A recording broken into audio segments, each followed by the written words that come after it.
দর্শক এবারে চলে যেতে চাই ঢাকা বিশ্ববিদ্যালয়ে ডাকসু নির্বাচনে ছাত্র দলের প্যানেল এই মুহূর্তে ইশতেহার ঘোষণা করছে। আমরা সরাসরি চলে যাচ্ছি সেখানে।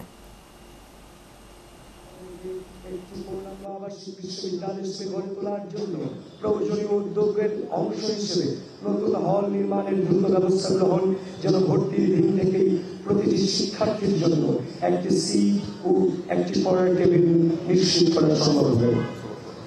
আবাসিক হলগুলোকে মশা ও সার পোকামুক্ত রাখতে কার্যকর পদক্ষেপ গ্রহণ। ক্যান্টিন ও ক্যাফেটেরিয়া খাবারের উপর ভর্তুকি বৃদ্ধি, পুষ্টিবিদদের সমন্বয়ে টিম গঠন করে খাবার সমূহের স্বাস্থ্যগত ও পুষ্টিগত মান নিশ্চিত করা ও সামগ্রিক পরিবেশ ও ব্যবস্থার গুণগত মান উন্নতি।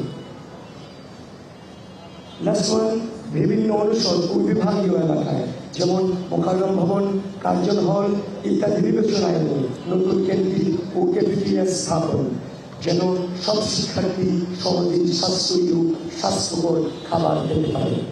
এবার আমরা ২ নং ইশতেহারে যাচ্ছি।